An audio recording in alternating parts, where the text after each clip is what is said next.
श्रीमा Shri Arvind online Shri Arvind पाठचक्र रे योगदान करथिबा भाई अपन को नमस्कार। आज आलोच्य विषय मां को प्रति यथार्थ भल पाइबा। मां को प्रति यथार्थ भल पाइबा प्रसंग रे आलोचना करबा निमंते बालेश्वर जिला सोर निकटस्थ बस्ता ग्रामर लक्ष्मी अपा लक्ष्मी दलाई को मैं अनुरोध करुछि। लक्ष्मी अपा तांकर वक्तव्य प्रदान करंतु।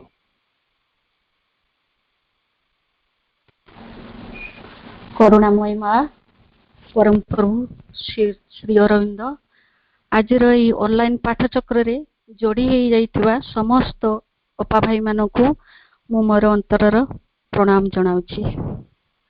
सर्वप्रथमे माँ को पाखरे एक वंदना। माँ गो मोर स्नेहमयी,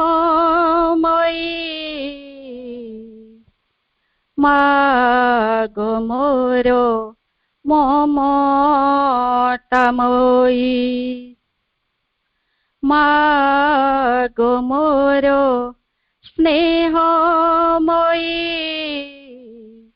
माँ गो मोर ममतामयी। जेते दूरे थिले तोते माँ डाकिले,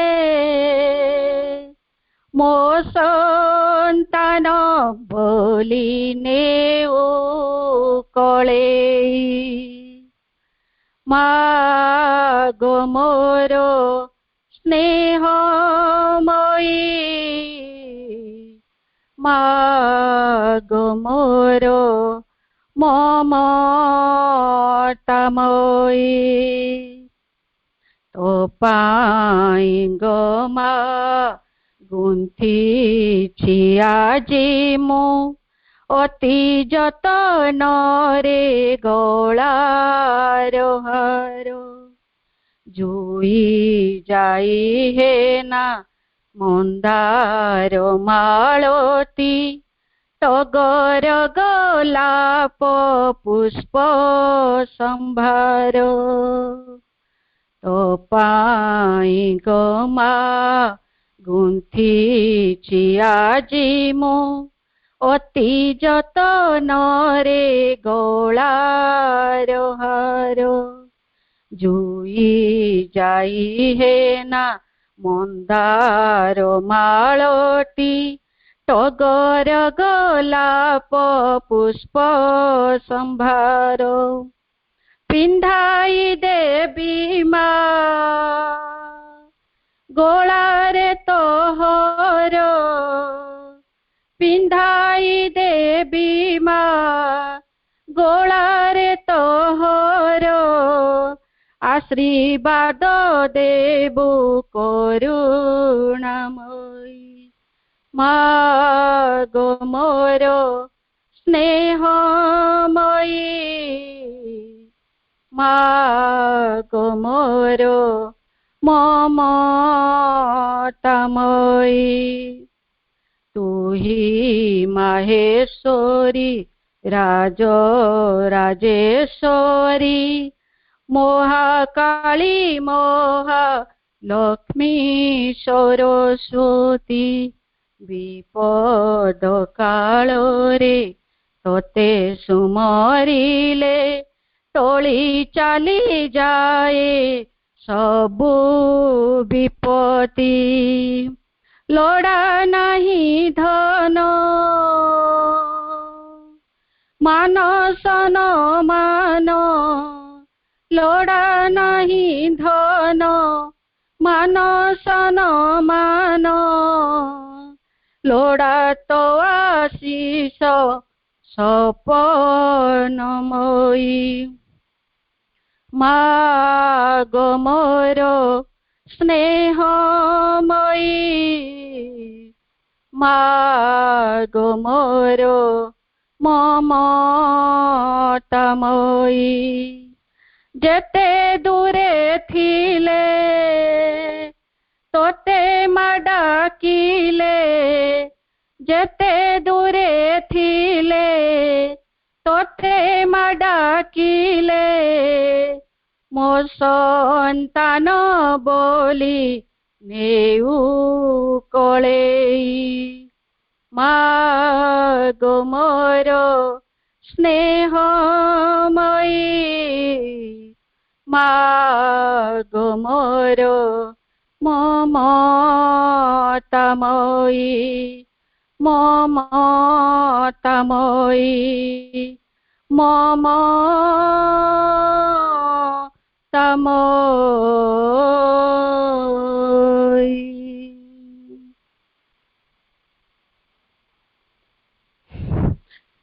आजिर विषयटी रखा जाइछि मां को प्रति यथार्थ भल पाइबा। मां होचंती स्वयं आद्याशक्ति दिव्य जननी। से हेले सर्वोच्च भूमि अतिमानस जगतर अवतार। श्री अरविंद आ श्री मां हेले पृथ्वी पृष्ठरे सर्वशेष तथा सर्वश्रेष्ठ अवतार एवं सेमानकर पूर्ण जगर लक्ष्य उभयक द्वारा परिपूर्ण हेब। तथापि श्री अरविंद श्रीमांकर व्यक्तित्व उपरे अधिक गुरुत्व आरोप करिसंती। तांकर शिष्य मानकु से सहज कथारे कहिसंती एकमात्र मां को धरिले ही सब किछि प्राप्त हबो।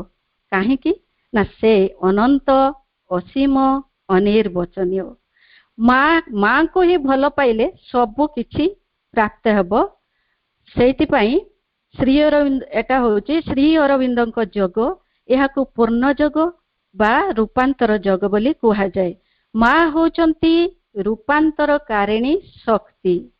एठी मनर रूपांतर प्राणर रूपांतर आउ शरीर आलस्य और जड़तार रूपांतर न हेले रूपांतर जोग बा पूर्ण जगरे आमे पाद थापी पारिबु नाही।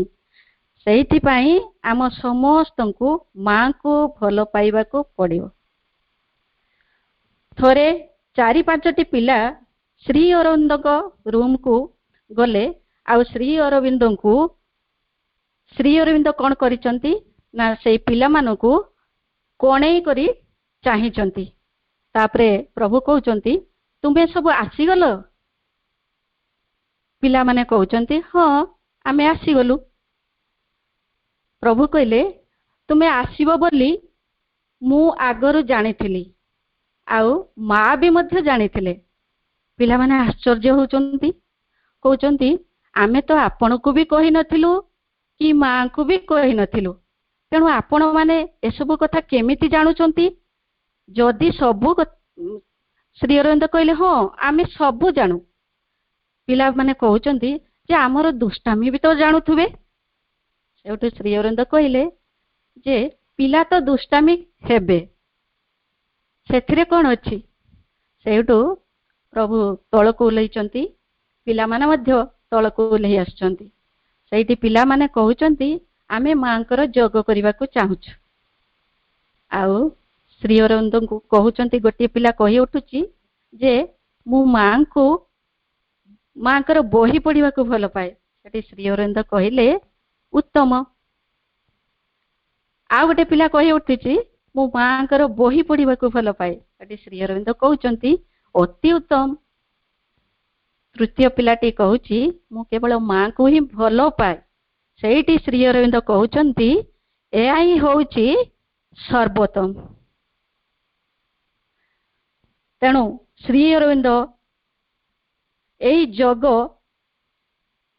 श्री अरविंद को जोग एठारे माई होचंती साधक माई होचंती साधना माई होचंती सिद्धि। तेणु मां को भल पाइले हृदय रे तांको रखिले से आम भितरे तांकर क्रिया आरंभ करिवे और पूर्णता अभिमुखे आमको अग्रसर कराई नेबे। थरे एई प्रश्न नहीं नलिनकांत गुप्त जे कि नलिंदा से थरे प्लेग्राउंड भितरे छिड़ाई थांती। अनेक साधक साधिका श्री अरविंद मध्य सेठी उपस्थित थांती। श्री अरविंद नलिंदा को कहिले जे जाओ मां करो जग संबंध रे तमे किछि कुह। नलिंदा गले आ बहु समय नीरव छिड़ा होई तीनोटी शब्द कहिथिले ता हला श्री अरविंदଙ୍କ जगर सार कथा ताई होउची लव दी मदर मां को भल पाओ एआई होउची ए जगर सार तत्व सार कथा अनेक किछि शास्त्र पुराण पढ़ी ज्ञान अर्जन कले ताहा किछि लाभ हुएनी जदि आम भितरे भल पाइबा नथिबो जे मां को भल पाइबो मां कर तार सब कथा ताको भल लागिबो मां कर बही पढ़िबाकू भल लागिबो मां कर कथा सुनिबाकू भल लागिबो मां कर कथा कहिबाकू भल लागिबो मां कर कर्म करिबाकू भल लागिबो एमिति भल पाउ पाउ पाउ पाउ एमिति एक समय आसीबो आमे संपूर्ण रूपे मां कर होई जाइथिबु मां बिना मुहूर्ते आमे बंची पारु नथुबु सेतेबेले मां हेबे हमर मनर मन प्राणर प्राण शरीरर शरीर प्रत्येकटी चिंता चेतना भावना प्रत्येकटी वस्तुरे तांको उपस्थिति के आमे अनुभव करूथबु एहा हमर साधना पथरे बा मां को पाखरे पहुंचीबा पाई बहु दीर्घ पथ क्षुद्र हो जाई थाए एई कथाटी को मां खूब सुंदर भाबरे कहउचंती थरे जे मते थोरे मां बोली डाकिची थोरे मो आड़ को अनेइची मु तार समस्त दायित्व बोहन करि थाए कथाटी काहे कि से एमिति भाबरे कहिचंती मां कहले थोरे जे मते मां बोली डाकिची आ थोरे मो आड़ को अनेइची मु तार समस्त दायित्व बोहन करि थाए केते बड़ कथा से कहिचंती आम जीवन रे प्रत्येक क्षेत्र में जो प्रकार सुख दुख बाधा विपत्ति जेते प्रकार हताशा निराशा जहा किछि आसुना कहीं कि सबुठी मां ही हमको सुरक्षा देबे जदि सी थोरे मते मां बोली डाकिछि आ मो आड़ को थोरे अनेइछि पुणी अनेक जगह मां कहती जे तोर एई जन्मर कौन मु तोर परवर्ती जन्मर मध्य दायित्व नेबी एक कथा मानुषी मां पाखरे कौन यही सब कथा संभव सी केते दिन पर्यंत गोटे पिलार दायित्व बहन करि थाए अति बेसी रे पिलाटी जेते पर्यंत पाठ पढ़ु थाए बा विवाह करि न थाए जेते बेले पिलाटी को विवाह करे दियंती बोध हुए पितामाता माने भाबंती तार दायित्व बोध हुए से माने तुले सारी किंतु ये जो माँ ये जन्म कौन तार परवर्ती जन्म रो मध्य दायित्व से बोहन करती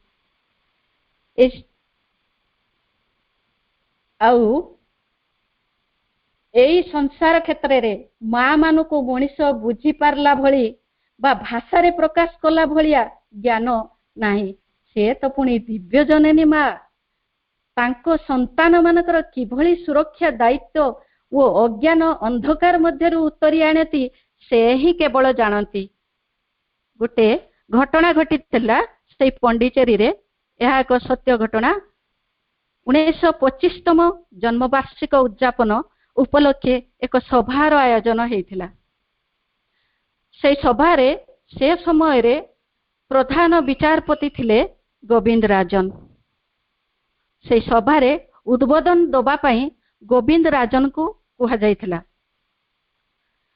तेणु गोविंद राजन जन्मरु थिले नास्तिक आउ श्री अरविंद को अनुष्ठान को सी गोटे धर्मानुष्ठान भाव में ज्ञान करुथिले थरे माँ कौन करिसंती ना गोटे दलील रो दस्तखत पाई 2 जन ट्रस्टी को पठेइचंती से गोविंद राजन को पाखकू से माने जाइचंती आउ कहिचंती जे माँ आमको पठेइचंती एई दलील रे दस्तखत दरकार बोली सेठु गोविंद राजन कहउचंती जे एई दलील रो रचयित्री के तांको नै के आसो 2 जन कहउचंती सिए होचंती श्रीमा सिए कोन एई कचेरी को आसीबे किंतु ए कथा गोविंद राजन किछि भी सुनिले नाही से माने फेरी आसिले आसिला परे माँ को यही सब घटी घटना सब कहले माँ सब शुणिले तापरे कहले तुमे काली पुणी जीव माँ को कथा को तो कहीं अकाट्य करि परिबे नहीं ता पर दिन हेइची दुई जण पुणी जाइछंती गला परे से ऑफिस भीतर को पशिबा पई तांको पाद उठो नाही। दुई जण जाक ऑफिस र द्वार मुहरे एपट सेपट हेबाको लागिछंती। किंतु भितरे गोविंदराजन कौन करिछंती से बाहर पट को अनै देइछंती जेमिति लागिला बाहर किए चलाबुला करुथिबार। से उठी आसीचंती आसिकी दुई जण जाक अति सम्मानर सहित कहिचंती जे मु केते बेलठू आपण मानकु अपेक्षा करिकि बसिछि, आपण माने आसीबारे एते विलंब कले केमे काहेकि आउ बाहर काहेकि छिड़ाइचंती, चलंतु भीतर को चलंतु आ चेयर रे बसंतु। अति ससम्माने दुई जण भीतर को आसीचंती आ भीतरे बसिचंती। सेउटु गोविंदराजन कहउचंती जदि मांकर अनुमति मिले ताहले आमे तीन जण जाक जिबा आउ मां को देखा करी से मां को पाखरे कार्य को शेष करिबा। परस्पर दुई जण ट्रस्टी वर्तमान परस्पर को आश्चर्य भावरे अनाउछंती आउ हतबाक होउछंती मध्य ए कथा को सुनी। कालीर कथा आउ आजिर कथा मध्य रे किते पार्थक्य। सेउटू तीन जण जाक जाइछंती आउ मां को पाखकु अनुमति मागिया पई कहिचंती आ मां मध्य अनुमति देइछंती। जेतेबेले गोविंदराजन भीतर को पसुचंती मां को कोठरी भीतर को जेतेबेले से प्रवेश करूचंती मां को देखिला क्षणी गोविंदराजन मां को पाद पद्मरे साष्टांग प्रणिपात करूचंती। ताहा पुणी अति कृतज्ञतार और आनंदर सहित। कौन एमिति घटिथिला से दिन जहा गोविंदराजन को जीवन को तांको जीवन दर्शन को परिवर्तन करि देथिला। जो दिन दुई जण ट्रस्टी फेरिचंती से दिन रात्रि रे विलंबित रात्रि रे मां गोविंदराजन जेतले सुईचंती तांको स्वप्न रे मां निजे जाइचंती आउ अति स्नेह रे कहिचंती my child you wish to see me do not you. मोर संतान तू मते देखा करबा को चाहू नुहे। से दिन गोविंदराजनकर समस्त विचारपति हेबार जो अहंकार तांको मध्यरे थिला सब किछि चूरमार हो जाइथिला। तांको भितरु समस्त अज्ञानता दूर हो जाइथिला एवं तांकर जीवन दर्शन संपूर्ण रूपे बदली जाइथिला। ताहा केमिति संभव होइथिला? मां जेतेबेले तांकु दर्शन देइछंती आउ ए जो स्नेह बोला कथारे कहिचंती हे मोर संतान तू मते देखा करबा को चाहू नुहे। मांकर शक्ति विभिन्न माध्यम देके गोटे संतान मध्य को से प्रेरण करंती। तेणु एई कथा माध्यम रे मां तांकर शक्ति को प्रेरण करिसंती। केतक जगारे मां तांको चाहाणी रे संतान मध्य को से शक्ति प्रेरण करंती आउ से शक्ति मांकर माने आशीर्वाद पुष्प माध्यम रे से शक्ति को से प्रेरण करंती। आ से दिन जेतेबेले से स्वयं दर्शन देइचंती सेतेबेले तांको मध्यरु जेमिति संपूर्ण अज्ञानता अंधकार सबु किछि दूर हो जाइतिला। सेई जगह रे तांकर माने आलोक अंधकार जगह रे तांको जीवन आलोकमय होई उठिथिला। आ से जो निजको भाबुथले महा ज्ञानी बोली से जो विचारपति होबार अहंकार तांको भितरे लुकायित होइकि थिला से जेतेबेले देखिले आ माई पदक कथा कहिले सेउटू मां किए बोली से जानी पारिले तांकर चैतन्यता जागृत हो जाइथिला। सेउटू तांकर समस्त ज्ञान मां को निकटरे जेमिति तुच्छ हो जाइथिला मूल्यहीन हो जाइथिला।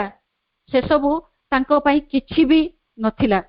से अहंकार जगारे मां को देखिबा को पाइथिले। सेइति पाई एपरी वर्ष वर्ष धरी व्यक्ति साधना करी जहा पाई न थाए बिना चेष्टारे बिना चाहिबारे एपरी कि सब प्रकार विपरीत आचरण करी मध्य मुहूर्त करे ताहा ଲାଭ କରେ। କେମିତି? ବିନା ଚାହିଁବାରେ ମଣିଷ ସବୁ କିଛି ଲାଭ କରିପାରିବେ। ଭଗବାନଙ୍କ ଲାଗି ମଣିଷର ମନ ବୁଝିଲା ଭଳି କୌଣସି ନିୟମ ନାହିଁ। ମାନେ ଆମେ ଯେମିତି ଭାବୁ ଯେ ତା ଦ୍ୱାରା କିଛି ହେଇପାରିବ ନାହିଁ, ସେଟା ଗୋଟେ ପାପୀଟା, ସେଟା ଅଧର୍ମୀଟା, ସେଟା ଗୋଟିଏ ମାନେ ଅହଙ୍କାରୀଟା, ସେ କେବେ ବି ଭଗବାନଙ୍କ ପଥରେ ଯାଇପାରିବ ନାହିଁ, ଭଗବାନଙ୍କୁ ଚିହ୍ନି ପାରିବ ନାହିଁ ବା ଭଗବାନଙ୍କୁ ବୁଝିପାରିବ ନାହିଁ। ଜୀବନରେ ସେ ଭଗବାନ କଣ ସେ ଜାଣିପାରିବ ନାହିଁ। ଏମିତି କଥା ହୁଏତ ମନୁଷ୍ୟମାନଙ୍କ କ୍ଷେତ୍ରରେ ଏହି ପ୍ରକାର ଧାରଣା ଥାଏ, କିନ୍ତୁ ମା କହୁଛନ୍ତି ମଣିଷର ମନ ବୁଝିଲା ଭଳି ସେପରି କୌଣସି ନିୟମ ନାହିଁ। କାରଣ କଣ ନା, ସେ ମା ଯଦି ଚାହିଁବେ ତାହେଲେ ପଙ୍ଗୁକୁ ଗୋରୁ ଗିରି ଲଙ୍ଘେଇ ପାରନ୍ତି, ଆଉ ଅନ୍ଧକୁ ମହାନ ଦୃଷ୍ଟି ଶକ୍ତି ଦେଇପାରନ୍ତି। ଅହଙ୍କାର ଜାଗାରେ ଭଗବାନଙ୍କୁ ସ୍ଥାପନ କରିପାରନ୍ତି, ଯାହା ଗୋବିନ୍ଦ ରାଜନଙ୍କ ଜୀବନରେ ଘଟିଥିଲା। ଥରେ ଶ୍ରୀ ଅରବିନ୍ଦଙ୍କ ନିକଟକୁ କେତେକ ଅଶିକ୍ଷିତ ବ୍ୟକ୍ତିମାନେ ଆସିଥିଲେ। ସେମାନେ ଆସି କହିଲେ ଯେ ଆମେ ତ ପଢା ଲେଖା ଜାଣିନୁ, ତେଣୁ ଆମେ କେମିତି ମାଙ୍କୁ ଯୋଗ କରିବୁ? ପ୍ରଭୁ କହିଲେ ଯେ ପଢା ଲେଖା କିଛି ବି ତମର ଆବଶ୍ୟକ ନାହିଁ। ଶ୍ରୀ ଅରବିନ୍ଦ କହିଲେ ଯେ ତୁମର ଏଇ ସରଳ ମନରେ ମାଙ୍କୁ ଭଲ ପାଅ, ସବୁ କିଛି ହେଇଯିବ। ଭଗବାନ କିଏ କେତେ ଶିକ୍ଷିତ ମୂର୍ଖ ଦେଖନ୍ତି ନାହିଁ, ସେ କେବଳ ଦେଖନ୍ତି କିଏ କେତେ ହୃଦୟର ସହିତ ଭଗବାନଙ୍କ ସହିତ ଯୁକ୍ତ ହେଇକି ରହିଛନ୍ତି। ଠିକ ଯେମିତି ଘଟିଥିଲା ତ୍ରେତୟା ଯୁଗରେ ପ୍ରଭୁ ଶ୍ରୀରାମଚନ୍ଦ୍ର ଯେତେବେଳେ ଆସିଛନ୍ତି, ତାଙ୍କ ସହିତ ଯୋଉମାନେ କାମ କରୁଥିଲେ ରାବଣକୁ ନିଧନ କରିବା ପାଇଁ ଓ ସୀତା ଦେବୀଙ୍କୁ ଉଦ୍ଧାର କରିବା ପାଇଁ, ଗୋଟିଏ ଅଧର୍ମର ବିନାଶ ଘଟିବ ଆଉ ସତ୍ୟ ପ୍ରତିଷ୍ଠା ହବ। ଏତେ ବଡ କାର୍ଯ୍ୟରେ କିଏ ସେ ସିଧାସଳଖ ଭାବରେ ଯୋଗ ଦେବେ? ଏହି ସମୟରେ କଣ ହେଇଛି ନା, ରାବଣ ସୀତା ଦେବୀଙ୍କୁ ହରଣ କରିଛନ୍ତି, ଆଉ ସୀତା ଦେବୀଙ୍କୁ ଉଦ୍ଧାର କରିବା ପାଇଁ ଭରତଙ୍କ ପାଖକୁ ରାମଚନ୍ଦ୍ର ଚିଠିଟିଏ ଲେଖିଛନ୍ତି ଯେ ଭରତରେ ତୋର ଭାଉଜକୁ ରାବଣ ଚୋରେଇକି ନେଇଯାଇଛି, ତେଣୁ ଆମ ରାଜ୍ୟରେ ଯେତେ ପ୍ରଶିକ୍ଷକ ଦକ୍ଷ ସୈନ୍ୟ ସାମନ୍ତ ଅଛନ୍ତି ସେମାନଙ୍କୁ ପଠେଇ ଦେ। ଦଶରଥଙ୍କର ଦକ୍ଷ ସୈନ୍ୟ ସାମନ୍ତ, ରଘୁଙ୍କର, ଅଜଙ୍କର ସୈନ୍ୟ ସାମନ୍ତ ଅଛନ୍ତି, ସେମାନଙ୍କୁ ସବୁ ପଠେଇ ଦେ। ଅପା ଭାଇ ମାନେ, ଯୋଉମାନେ ବାହ୍ୟ ଜଗତରେ ଜ୍ଞାନୀ ଗୁଣୀ ଥିଲେ ସେମାନଙ୍କ ମଧ୍ୟରୁ ଜଣେ କେହି ହେଲେ ଯଜ୍ଞ ହେଲେ ନାହିଁ, କିନ୍ତୁ ଯୋଉମାନେ ଅଶିକ୍ଷିତ ଅସଭ୍ୟ ଯାହାକୁ କୁହାଯାଏ, ସେଇ ଭାଲୁ ମାଙ୍କଡ ମାନେ ସେଇ ପ୍ରଭୁଙ୍କ କାର୍ଯ୍ୟରେ ସିଧାସଳଖ ଯଜ୍ଞ ହେଲେ, ସେଇମାନଙ୍କୁ ନେଇ କାର୍ଯ୍ୟ କଲେ। ଭଗବାନ ଯେତେବେଳେ ତାଙ୍କର ଇଣ୍ଟରଭ୍ୟୁ ଆରମ୍ଭ କରନ୍ତି, ବାହ୍ୟ ଜ୍ଞାନକୁ ନେଇକି ନୁହେଁ, ସେ ହୃଦୟର ଭାଷାକୁ ବୁଝନ୍ତି। ଅନ୍ତର ଗୁହାର ଦେବତା, ଅନ୍ତର ଭିତରେ କିଏ କେତେ ପ୍ରସ୍ତୁତି, ସେଇ ଅନୁସାରେ ସେ କାର୍ଯ୍ୟ କରନ୍ତି। ତ୍ରେତୟା ଯୁଗ ଗଲା, ଦ୍ୱାପର ଯୁଗରେ ମଧ୍ୟ ଶ୍ରୀକୃଷ୍ଣ ଯେତେବେଳେ ଜନ୍ମଗ୍ରହଣ କଲେ, ସେଇ ଗୋପୀ ଗୋପାଙ୍ଗନାକୁ ନେଇକି ତାଙ୍କର ଲୀଳାଖେଳା ଆରମ୍ଭ କରିଥିଲେ। ସେମାନେ ପାଠ ପଢି ନାହାନ୍ତି, କୌଣସି ଡିଗ୍ରୀ ଡିପ୍ଲୋମା ହାସଲ କରିନାହାନ୍ତି। ସୁଦାମା, ସୁବଳ, ମଧୁମଙ୍ଗଳ ଯିଏକି ସମାଜରେ ପ୍ରତିଷ୍ଠିତ ନୁହନ୍ତି, ବାହ୍ୟ ଜଗତରେ ତାଙ୍କର କୌଣସି ସଂଜ୍ଞା ନାହିଁ, ସେଇମାନଙ୍କୁ ନେଇକି ସେ ତାଙ୍କର କାର୍ଯ୍ୟ କରିଛନ୍ତି। ବାହ୍ୟ ଜଗତରେ କିଏ କେତେ ଜ୍ଞାନୀ ଜ୍ଞାନୀ ଗୁଣୀ ବା କେତେ ପ୍ରତିଷ୍ଠିତ ତାକୁ ସେ ଦେଖନ୍ତି ନାହିଁ। ସେ ଅନ୍ତର ଜଗତରେ କିଏ କେତେ ଭଗବାନଙ୍କୁ ଭଲ ପାଇଛନ୍ତି, ଭଗବାନଙ୍କ ସହିତ ସମ୍ମିଳିତ ହୋଇ ରହିଛନ୍ତି, ସେ ହୃଦୟର ଭାଷାକୁ ବୁଝନ୍ତି। ଏଠାରେ କିଏ କେତେ ଇଂରାଜୀ କହିଲା ବା ସଂସ୍କୃତ କହିଲା, ସେଥିରେ କିଛି ମୂଲ୍ୟ ନାହିଁ। ହୃଦୟର ଭାଷା ଅର୍ଥାତ୍ ଭାବ ବା ଭଲ ପାଇବାକୁ ସେ ବୁଝନ୍ତି।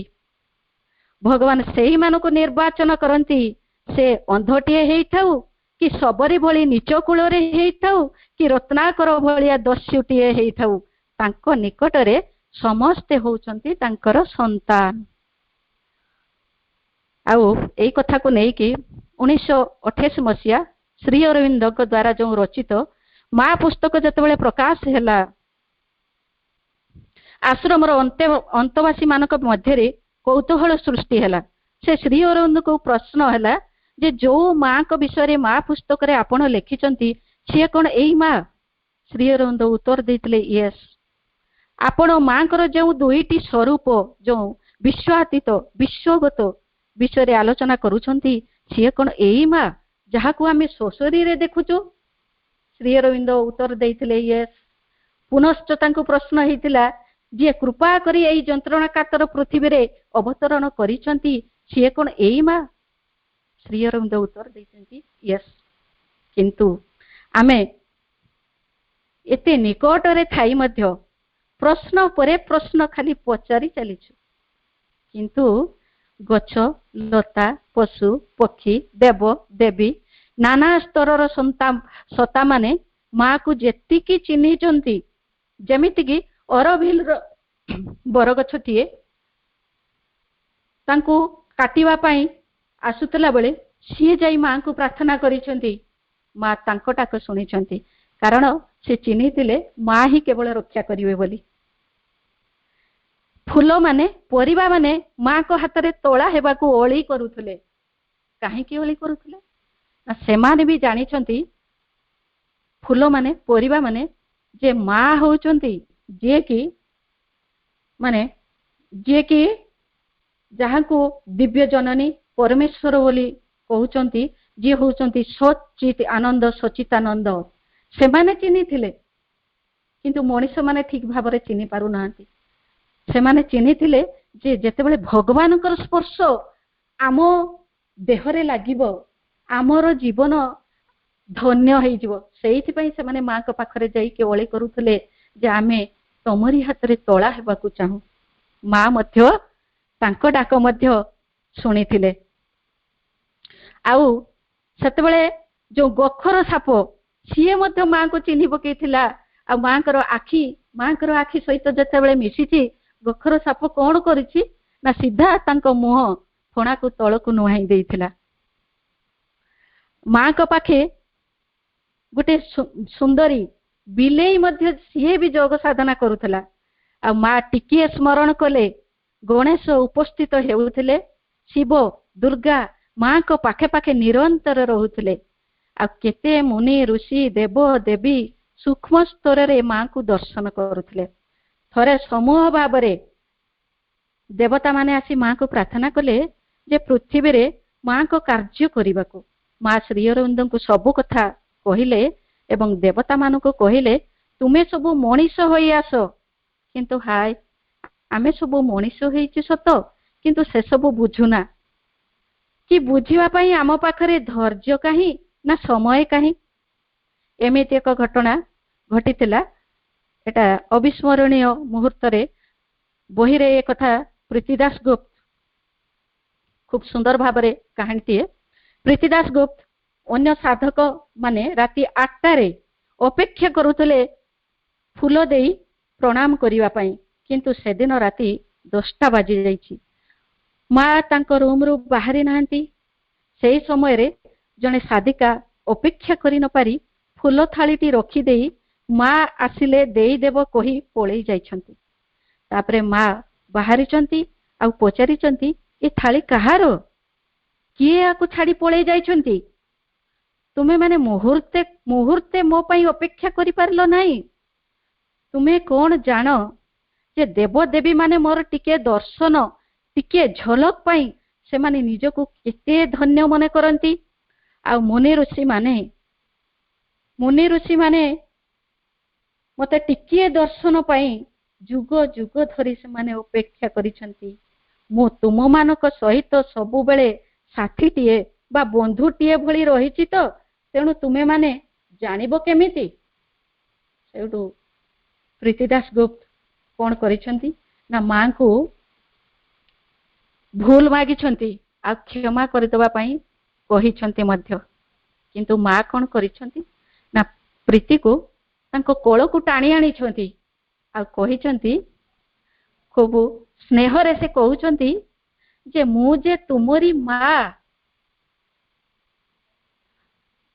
अति स्नेह रे से कहउछंती प्रीति को टाणी आनी तांको कोल को जे मु होउची तुमरी माँ। तथापि मनीष मानक मध्यरे ଅନେକ ପ୍ରଶ୍ନ ଉଠିଛି। ଏତେ ଭଲ ପାଇବା ଦଉଥିବା ପରେ ମଧ୍ୟ ଅନେକ ପ୍ରଶ୍ନ ସେ ନେଇ ଉଠିଛି। ଥରେ ଶ୍ରୀ ଅରବିନ୍ଦଙ୍କ ଭାଇ ବାରିନ ଶ୍ରୀ ଅରବିନ୍ଦଙ୍କୁ ପ୍ରଶ୍ନ କଲେ ଯେ ମୁଁ ଜାଣେ ଯୋଉ ମାଙ୍କ କଥା ଆପଣ କହୁଛନ୍ତି ସେ ଜଣେ ଅସାଧାରଣ ମହିଳା, ଆଧ୍ୟାତ୍ମିକ ଶକ୍ତି ତାଙ୍କର ରହିଛି, ମାତ୍ର ଆପଣ ମା ପୁସ୍ତକରେ ଯେଉଁ ଦିବ୍ୟଜନନୀ କଥା ଲେଖିଛନ୍ତି ଇଏ କଣ ସେଇ ମା? ଶ୍ରୀ ଅରବିନ୍ଦ କହିଲେ, ବାରିନ ତୁ ବୁଝିପାରିବୁନି, ଯାହାଙ୍କ ଉପସ୍ଥିତିରେ ଅନେକ ବର୍ଷର ସାଧନା ମୁଁ କେତୋଟି ମାସ ଭିତରେ ଶେଷ କରିଛି। ମଣିଷ ଯଦି ଥରେ ମା କିଏ ବୋଲି ଜାଣନ୍ତା ଆଉ ମାଙ୍କୁ ଭଲ ପାଆନ୍ତା, ତାହେଲେ ପ୍ରଭୁ ଲେଖୁଛନ୍ତି ଯେ ପଥ ଦୁର୍ଗମ କିନ୍ତୁ ଅସମ୍ଭବ ନୁହେଁ। ଏହି ସାଧନା ସେ ଖୁବ ଶୀଘ୍ର ଅଗ୍ରଗତି କରିଯାଆନ୍ତା। ସେ ପଥ ହଉଛି ମାଙ୍କର। ସେ ଯଦି ମାଙ୍କୁ ଯଥାର୍ଥ ଭାବେ ଭଲ ପାଇବ ତାହେଲେ ମା ତାର ସମ୍ପୂର୍ଣ୍ଣ ଦାୟିତ୍ୱ ବହନ କରିବେ। ଶ୍ରୀ ଅରବିନ୍ଦ ମଧ୍ୟ ମାଙ୍କୁ ଆଦ୍ୟା ଅଦ୍ୱିତୀୟା ପରାଶକ୍ତି ବୋଲି କହିଛନ୍ତି। ଦୁର୍ଗା ସ୍ତୋତ୍ରରେ ଲେଖିଲେ,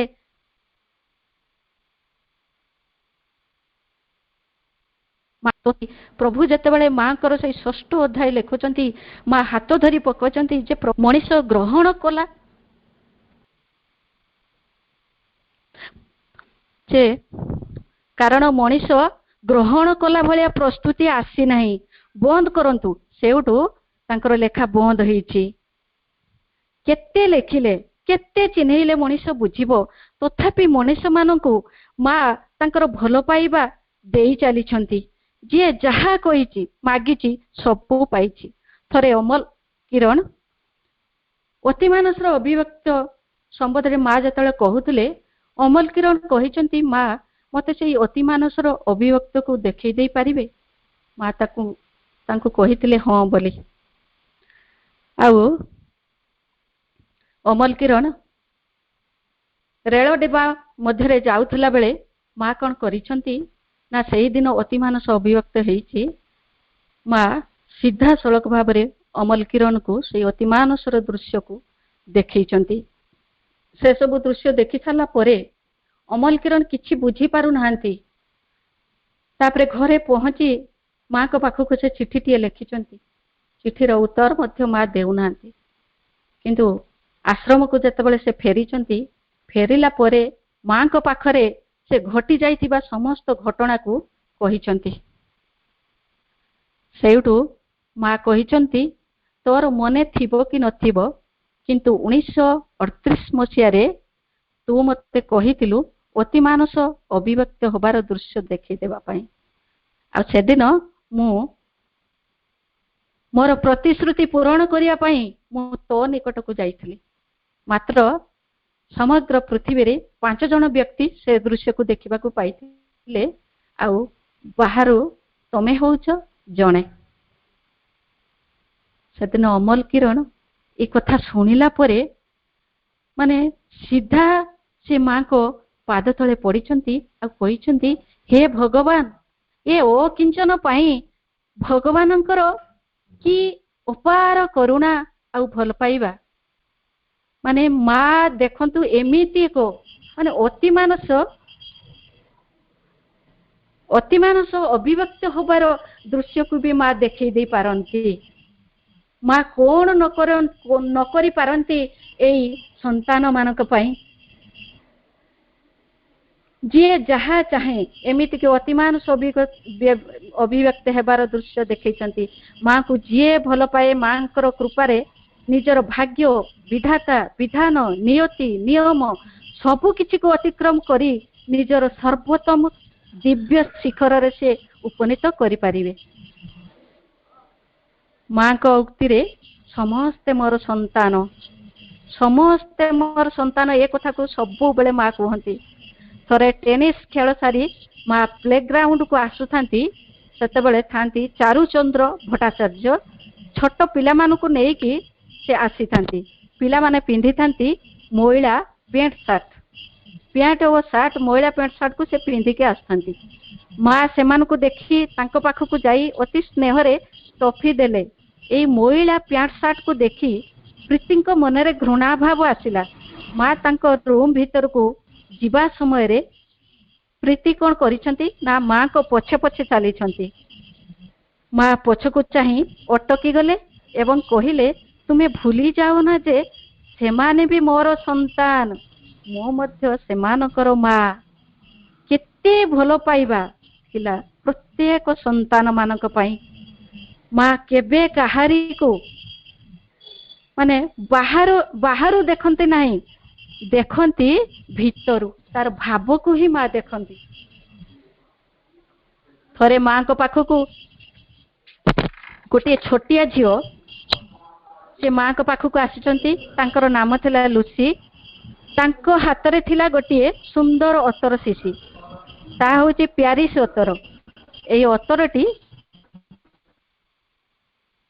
अतरटी लुसींकर अत्यंत प्रिय।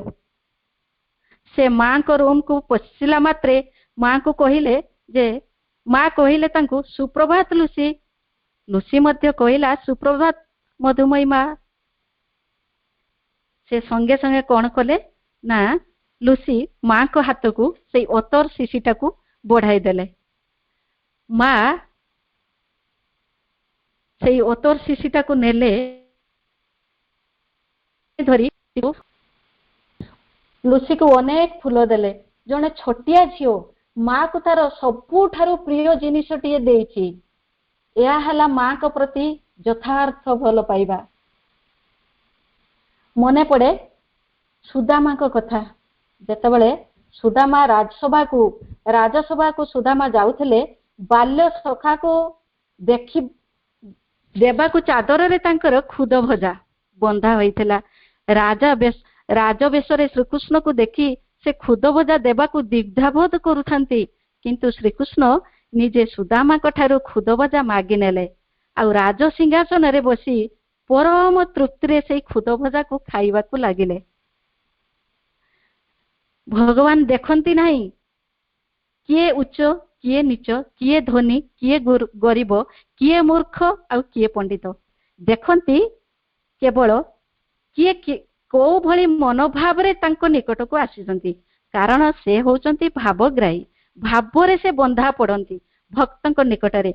भगवान को बा माँ को भल पाइबा होची एक अमोघ अस्त्र। भल पाइले भक्ति आसे, आ भक्ति रहिले विश्वास आसे, आ विश्वास आसिले व्यक्ति भगवान ठारे समर्पित हो जाए।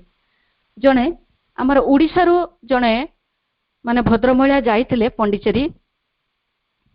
से माँ को अत्यंत भल पाउथिले। आ पंडिचेरी जीवार मध्य सौभाग्य तांको भी प्राप्त होइतिला। गला बेले से गोटे सुंदर उपहार टे नेकी जाइथिले, ता होची गोटे सुना चेन। से जेतले लाइन रे दर्शन करबा को जाउछंती, तांकर सीरियल टी जेतले पड़ीची, से माँ को पाद पद्म रे से हारटी को रखिचंती। आशीर्वाद पुष्प देइछंती। आशीर्वाद पुष्प को देइछंती। माँ तांको आशीर्वाद पुष्प देइछंती आ कहिछंती तमे ई हारटा को नै जाओ, मु से हार नेबी नै। ई कथा सुनिला परे से भद्र महिला माने से जो आशा जो माँ के प्रति भल पाइबा नै कि जाइथिला, आ जो उपहार ती नै कि माँ को पाखो को जाइथिला, से सबु आशा जेमिति निराशा रे परिणत हेई गला। तांको कोन गोटे एमिति गोटे कष्ट देला। से भाबिले मु जो उद्देश्य नै कि आसीथिली, जो उपहार टी नै कि आसीथिली, माँ से उपहार टी मो हातरु नेले नहीं। सेथिपई से कोन कले ना समुद्र अभिमुखे गले, माने समुद्र रे आत्महत्या करिया पई से जाइथिले। किंतु माँ कोन कले संगे संगे गोटे साधक को पठेतिले, जे जने महिला जाउछंती समुद्र अभिमुखे, तांकु जाओ कहिबो मु डाकुची बोली। आ से जाइछंती, से भद्र महिला को फेरे के आनिछंती। माँ डाकुचंती बोली कहि के आनिछंती। भद्र महिला जनक आसीचंती। आसिला परे माँ को देखा करिछंती। माँ तांकु कहिछंती जे तुमे आनिथिलो जो उपहारटी, तुमे मो पाद तले से उपहारटी कोन पई रखिलो? तुमे मोर गोला रे ताकु पिंधाई देलो नाही काहे की? आ भद्र महिला से उपहारटी को जेतेबेले माँ को गोला रे पिंधाउ थांती, ତାଙ୍କ ଆଖିର ଲୁହ ଛଳ ଛଳ ହୋଇ ସେ କଣ କରିବେ, ମାନେ କି ଅପୂର୍ବ ସୌଭାଗ୍ୟ ତାଙ୍କର ସେଦିନ ଜୁଟିଥିଲା, ଯେ କି ଭଗବାନଙ୍କ ଗଳାରେ ମାନେ ପିନ୍ଧେଇବାର ସୌଭାଗ୍ୟ କେତେ ଜଣଙ୍କର ଅଛି, ଯିଏ ସିଧାସଳଖ ଭଗବାନଙ୍କର ସ୍ପର୍ଶ ପାଉଛନ୍ତି ଆଉ ଗଳାରେ ପିନ୍ଧାଉଛନ୍ତି, ନିଜକୁ ଧନ୍ୟ ମନେ କରୁଛନ୍ତି, ନିଜକୁ କୃତ୍ୟ ମନେ କରୁଛନ୍ତି। ମାନେ ମା ଏମିତିକା ମା କିଏ ଜଣେ ଭାବନାରେ ଚିନ୍ତାରେ ବି ଆଣି ନଥିବ ଯେ ମା ଏଭଳି ମାନେ ତାଙ୍କ ସନ୍ତାନ ପ୍ରତି ଭଲ ପାଇବା ସାଇତିକି ରଖିଥାନ୍ତି ବୋଲି। ଯଦି ଆମେ ସମସ୍ତେ ସେଇଭଳି ଭଲ ପାଇବା ମାଙ୍କୁ ଦିଅନ୍ତେ, ତାହେଲେ ଯେମିତି ସୂର୍ଯ୍ୟଙ୍କ ଠାରୁ ଯେମିତି ତାଙ୍କର କିରଣ ଅଲଗା ନୁହେଁ, ଠିକ୍ ସେମିତି ଭଗବାନଙ୍କ ଠାରୁ ତାଙ୍କର କୃପା, ତାଙ୍କର ଆଶୀର୍ବାଦ, ତାଙ୍କର ଭଲ ପାଇବା କେବେ ମଧ୍ୟ ଅଲଗା ନୁହେଁ। ମା ଅଛନ୍ତି ମାନେ ତାଙ୍କ ଭଲ ପାଇବା ଆମ ସହିତ ରହିଛି, ତେଣୁ ଆମ ଆଡୁ ମାଙ୍କ ପ୍ରତି କେତେ ଭଲ ପାଇବା ରହିଛି ସେଇଟା ହଉଛି ମୂଳ କଥା। ଯେମିତିକି ରାଧାକୃଷ୍ଣଙ୍କ ଘଟଣାଟିଏ ଯାହା ଘଟିଥିଲା, ଥରେ କୃଷ୍ଣଙ୍କର ଯେଉଁ ମୁଣ୍ଡ ବ୍ୟଥା ଆରମ୍ଭ ହେଇଥିଲା, ତାହା କୌଣସି ପ୍ରକାରେ ସେଇ ମୁଣ୍ଡ ବ୍ୟଥା ଉପଶମ ହେଇପାରୁନଥିଲା। ସେଇ ସମୟରେ ନାରଦ ଆସି ପହଞ୍ଚିଗଲେ ଆଉ କୃଷ୍ଣକୁ ନାରଦ କହିଲେ, ଯେଉଁ ଭକ୍ତ ତାର ପାଦ ଧୂଳି ଦେବ ସେଇ ଧୂଳି ମୁଣ୍ଡରେ ମାରିଲେ ମୁଣ୍ଡ ବ୍ୟଥା ଭଲ ହେବ। ନାରଦ କଣ କରିଛନ୍ତି ନା ଦ୍ୱାରେ ଦ୍ୱାରେ ବୁଲିଛନ୍ତି, କେହି ହେଲେ ଦେଇନାହାନ୍ତି। ସମସ୍ତ କହିଲେ, ଯାହାଙ୍କ ପାଦ ଧୂଳି ନେଇ, ପାଦ ଧୂଳି ପାଇଁ ଆମେ ଯୁଗ ଯୁଗ ଧରି ଅପେକ୍ଷା କରିଛୁ, ତାଙ୍କୁ ଆମେ ପାଦ ଧୂଳି ଦେବୁ, ଆମେ ନରକ ଯନ୍ତ୍ରଣା ଭୋଗ କରିବୁ। ଶେଷରେ କୃଷ୍ଣ ରାଧାଙ୍କ ନିକଟକୁ ପଠେଇଛନ୍ତି ନାରଦକୁ, ଆଉ ନାରଦ ଯାଇଛନ୍ତି ମଧ୍ୟ, ସବୁ କଥା କହିଛନ୍ତି। ଆଉ ସବୁ କଥା ଶୁଣି ସାରିଲା ପରେ ରାଧା ତାଙ୍କର ପାଦ ଧୂଳି ଦେଇଛନ୍ତି। ଅବାକ ହୋଇ ଚାହିଁ ରହିଛନ୍ତି ନାରଦ, ଆଉ କହିଛନ୍ତି, ଜେମା ରାଣୀ ଇଏ କଣ କରୁଛନ୍ତି, ଆପଣ ନର୍କ ଯନ୍ତ୍ରଣା ଭୋଗ କରିବାକୁ ପଡିବ। ସେଇଠୁ ରାଧା କହୁଛନ୍ତି, ପାପ ପୂର୍ଣ୍ଣର ଜ୍ଞାନ ମୋର ନାହିଁ ଦେବଶ୍ରୀ, ମାନେ ଭଗବାନଙ୍କ ଉପଶମ ଲାଗି ବା କୃଷ୍ଣଙ୍କ ଉପଶମ ଲାଗି ମତେ ଯଦି ଅନନ୍ତ ନରକ ଭୋଗ କରିବାକୁ ପଡିବ, ସେଥିପାଇଁ ମୁଁ ପ୍ରସ୍ତୁତ। ୟାକୁ ହିଁ କହନ୍ତି ପ୍ରକୃତ ଭଲ ପାଇବା ବା ଯଥାର୍ଥ ଭଲ ପାଇବା। ଠିକ ସେମିତି ଭଗବାନଙ୍କୁ ଭଲ ପାଇବାକୁ ହେଲେ ଆମ ଜୀବନ କ୍ଷେତ୍ରରେ ଯେତେ ବାଧା ବିଘ୍ନ ଅସୁବିଧା ସୁବିଧା ସୁଖ ଦୁଃଖ ଯାହା ବି ଆସୁନା କାହିଁକି, ଭଗବାନ ଥିବେ ସମ୍ମୁଖରେ, ଆଉ ସମସ୍ତେ ଥିବେ ଆମ ପଛ ଆଢୁଆଳରେ। ତେଣୁ ଯାହା କିଛି ଆସିଲେ ମଧ୍ୟ ଆମକୁ ଭଗବାନଙ୍କୁ ଆମ ହୃଦୟ ମଧ୍ୟରେ ରଖିବାକୁ ହେବ। ପ୍ରତି ମୁହୂର୍ତ୍ତରେ ଆଖି ବୁଜିଲେ ତାଙ୍କୁ ଦେଖୁଥିବା, ଆଖି ଖୋଲିଲେ ତାଙ୍କୁ ଦେଖୁଥିବା। ଏମିତି ଏକ ମୁହୂର୍ତ୍ତ ନଥିବ ଯୋଉ ମୁହୂର୍ତ୍ତରେ କି ଆମେ ଭଗବାନଙ୍କୁ ନେଇକି ହିଁ ବଞ୍ଚୁଥିବା ଆଉ ଭଗବାନଙ୍କୁ ନେଇକି ହିଁ ମରୁଥିବା। ଏଇଭଳି ଏକ ମୁହୂର୍ତ୍ତ ଆମ ମାନଙ୍କ ପାଖରେ ଆସି ଉପସ୍ଥିତ ହେଲେ ଯାଇ ଆମେ ସେଇ ମାଙ୍କୁ ପାଇପାରିବା।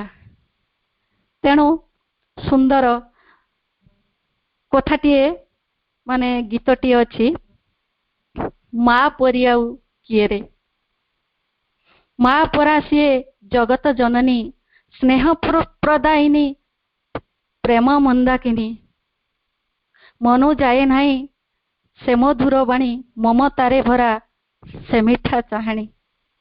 ଦୁନିଆରେ ଯିଏ ମା ଜାଣେ ନାହିଁ, ସବୁ ଥାଇ ତାର କିଛି ନାହିଁ ରେ। ଅର୍ଥାତ୍ ଜୀବନରେ ଯଦି ଭଗବାନ ନାହାନ୍ତି, ସେ ଜୀବନ ବଞ୍ଚିବାରେ କଣ ଲାଭ ଅଛି? ଆଉ ଯୋଉ ଜୀବନରେ ଭଗବାନ ଅଛନ୍ତି, ସେ ଜୀବନରେ ସବୁ କିଛି ଅଛି। ସେଠି ଶାନ୍ତି ଅଛି, ଆନନ୍ଦ ଅଛି, ସବୁ କିଛି ପାଇପାରିବା ଆମେ। ତେଣୁ ମାଙ୍କୁ ଭଲ ପାଇଲେ ପ୍ରତି ମୁହୂର୍ତ୍ତରେ ଆମର କର୍ମ ଦିବ୍ୟ କର୍ମ ହବ, ଆମର କଥା ଦିବ୍ୟ କଥା ହବ, ଆମର ପ୍ରତ୍ୟେକ ବସ୍ତୁରେ ଆମେ ଭଗବାନଙ୍କ ଉପସ୍ଥିତିକୁ ଅନୁଭବ କରିପାରିବା। ଯେ ପ୍ରତ୍ୟେକଟି କଥାରେ एमिति अनुभव करिबा आम भितरे अहंकार प्रवेश करने को बाट पाइबनी।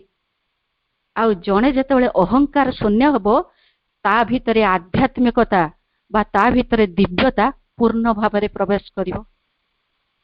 आउ तार चेतना ऊर्ध्वमुखी हेबाकु लागिवो।